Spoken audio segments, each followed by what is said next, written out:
الرحيم والصلاة والسلام على من اختص بالخلق العظيم وعلى آله وأصحابه الذين قاموا بنصرة الدين القديم أما بعد فأعوذ بالله من الشيطان الرجيم بسم الله الرحمن الرحيم رب زدني علما صدق الله العظيم سلام یا رسول اللہ سلام فرشتہ درگاہ قیام خدا را سوئے مشتاقہ نگاہ پیام کرم باشدگاہ گاہ سلام آمنہ کلال اے محبوب سبحانی سلام فخر موجودات فخر نوع انسانی سلام آتشی زنجیر باطل توڑنے والے سلام خاک کے ٹوٹے ہوئے دل جوڑنے والے معزز و محتشم سامعین و حاضرین السلام علیکم ورحمۃ اللہ۔ ایک تعطل کے بعد درس قرآن کا سلسلہ پھر سے آپ کی محبتوں اور آپ کی چاہتوں کے پیش نظر شروع ہوا ہے۔ اللہ تعالیٰ قرآن مجید کا سب کو فہم عطا فرمائے اور اس نور کو آگے دوسروں تک پہنچانے کی بھی توفیق عطا فرمائے۔ یہ ایک علمی مجلس ہوتی ہے جس میں آپ کو بہت کچھ سیکھنے کا موقع ملتا ہے۔ آپ گھر سے نکلتے ہیں یہ نیت لے کر کہ آج درس قرآن ہے، نماز عشاء بھی مسجد میں ادا ہوگی اور اس کے بعد قرآن مجید کا فہم بھی ہمیں حاصل ہوگا۔ اس سے کچھ مسائل جو بیان کیے جائیں گے ان سے بھی آگاہی نصیب ہوگی۔ تو جب یہ سوچ اور یہ فکر لے کر آپ گھر سے نکلتے ہیں، حدیث پاک میں آتا ہے کہ اگر کوئی شخص کسی عالم کے دروازے پر اس غرض سے جاتا ہے کہ وہ وہاں سے دین کے مسائل سیکھے، کسی مدرسہ میں یا کسی مسجد میں یا کسی عالم کے گھر میں دین کا علم حاصل کرنے کے لیے جاتا ہے، تو اس شخص کو ہر قدم پر اللہ تعالیٰ 1 سال کی عبادت کا ثواب عطا فرماتا ہے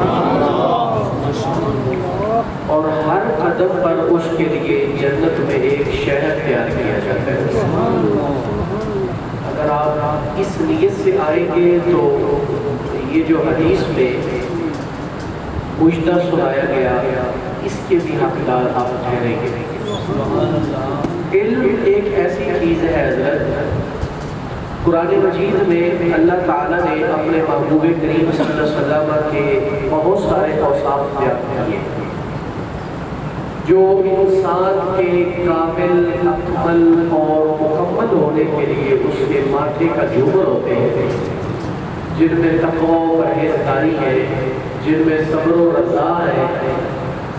رسول اللہ صلی اللہ علیہ وسلم کے یہ اوصاف قرآن مجید میں بیان کیے گئے اور کئی مقامات پر ان کا حکم دیا گیا۔ مثلا ارشاد باری تعالی یا ایھا النبی اتق اللہ، اے نبی اللہ تعالیٰ سے ڈرتے رہے، اپنے رب سے ڈرے۔ اس پر ایک سوال اٹھتا ہے کہ کیا رسول اللہ صلی اللہ علیہ وسلم پہلے اپنے رب سے ڈرتے نہیں؟ کیا حضور کی ذات میں پہلے تقویٰ نہیں ہے؟ تو علماء نے کہا کہ نہیں، تقویٰ تو ہے آپ کی ذات میں۔ اس کا مطلب یہ ہے، علامہ جلال الدین سیوطی کے استاد امام جلال الدین محلی شافعی علیہ رحمہ نے تفسیر جلالین میں اس کا جو معنی کیا، کہا دو علی تقوا ہوا، اے محبوب تقوی تو ہے آپ میں، مطلب یہ ہے کہ آپ اس تقوی پر قائم رہیں۔ صبر ہے حضور کی ذات میں، لیکن اس صبر پر آپ قائم رہیں۔ جتنی خوبیاں اللہ تعالیٰ نے آپ کو دی، فرمایا فاستقم کما امرت، اے محبوب جیسے آپ کو حکم دیا گیا آپ اس پر قائم رہیں۔ کسی چیز میں زیادتی مانگنے کا حکم نہیں آیا کہ محبوب آپ یوں دعا کریں اللہ میرا تقوی زیادہ کر دے، اے اللہ میرا صبر زیادہ کر دے، کسی جگہ یہ حکم نہیں آیا۔ لیکن علم کے بارے میں اللہ تعالیٰ نے اپنے محبوب کو فرمایا، محبوب رب زدنی علما، اپنے رب سے یوں دعا کیا کرو اللہ میرے علم میں اضافہ فرما۔ علم ایک ایسا وصف ہے، ایسی خوبی ہے کہ رسول اللہ صلی اللہ علیہ وسلم کو بھی اللہ تعالیٰ نے حکم دیا محبوب علم کی زیادتی کی دعا کرتے رہے۔ آپ اندازہ لگا سکتے ہیں کہ حضور کے پاس کتنا علم ہے۔ حضرت آدم علیہ السلام کو اللہ تعالیٰ نے 1,00,000 زبانوں کا علم دیا تھا، 1,00,000 زبانیں سکھائی آدم علیہ السلام کو۔ یہ پانی ہے نا، اس کو عربی میں کہتے ہیں ماء، آج کل وہاں مویا مویا بھی کہتے ہیں، اور اس کو فارسی میں کہتے ہیں آب، ہندی میں کہتے ہیں جل، اور یہ ہماری اردو زبان میں اس کو پانی کہا جاتا ہے۔ مختلف زبانوں میں اس کے مختلف نام ہیں۔ اب 1,00,000 زبانوں میں اس پانی کو کیا کہا جاتا ہے؟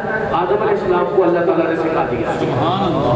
یہ ایک چیز ہے، کائنات میں جتنے شہر آباد ہونے تھے، جتنی آبادیاں بستیاں گاؤں آباد ہوئی، جتنے لوگوں نے دنیا میں آنا تھا، جتنی چیزیں دنیا میں ایجاد ہو رہی تھی قیامت تک، ان سارے شہروں کے نام، ان گاؤں کے نام، ان لوگوں کے نام اور ان چیزوں کے نام اللہ تعالیٰ نے آدم علیہ السلام کو سکھا دیا۔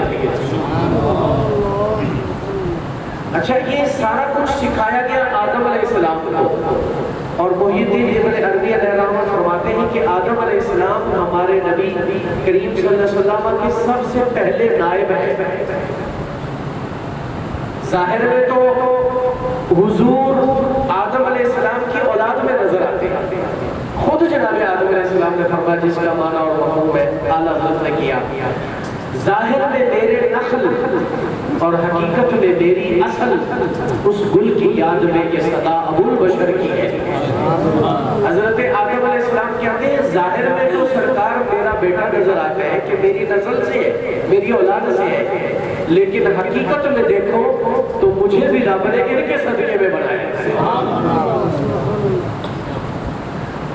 اب محی الدین ابن عربی علیہ الرحمہ فرماتے ہیں کہ سرکار صلی اللہ علیہ وسلم کے سب سے پہلے نائب اور سب سے پہلا خلیفہ آدم علیہ السلام ہے، تو جس نبی کے نائب کے پاس اتنا علم ہو، اس نبی کے اپنے علم کا عالم کیا ہوگا؟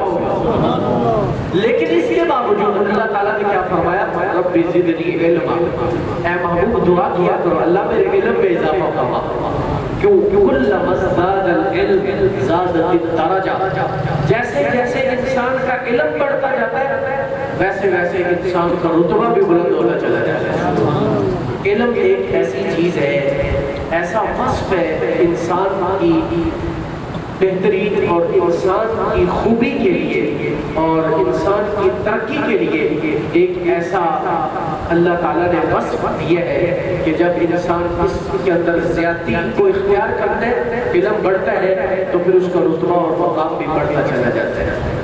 اچھا، علم سے مراد کون سا علم ہے؟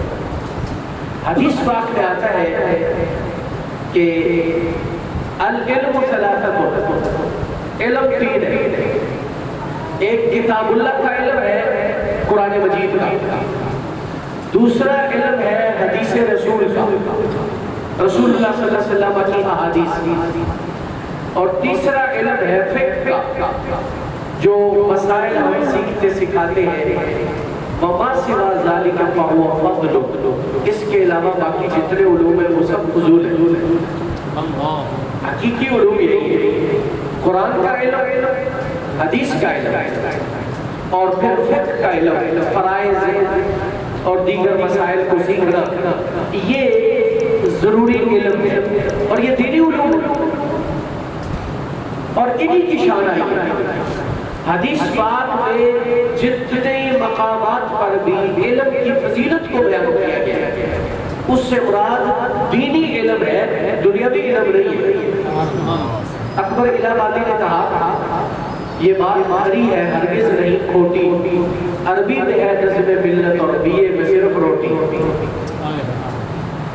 دینی علم حاصل کرنے سے اور دین کا علم پڑھنے سے معاشرہ بہتر ہو سکتا ہے، لیکن دنیاوی علم پڑھیں گے، بی اے ایم اے پڑھیں گے، اس سے صرف روٹی سیدھی ہوگی۔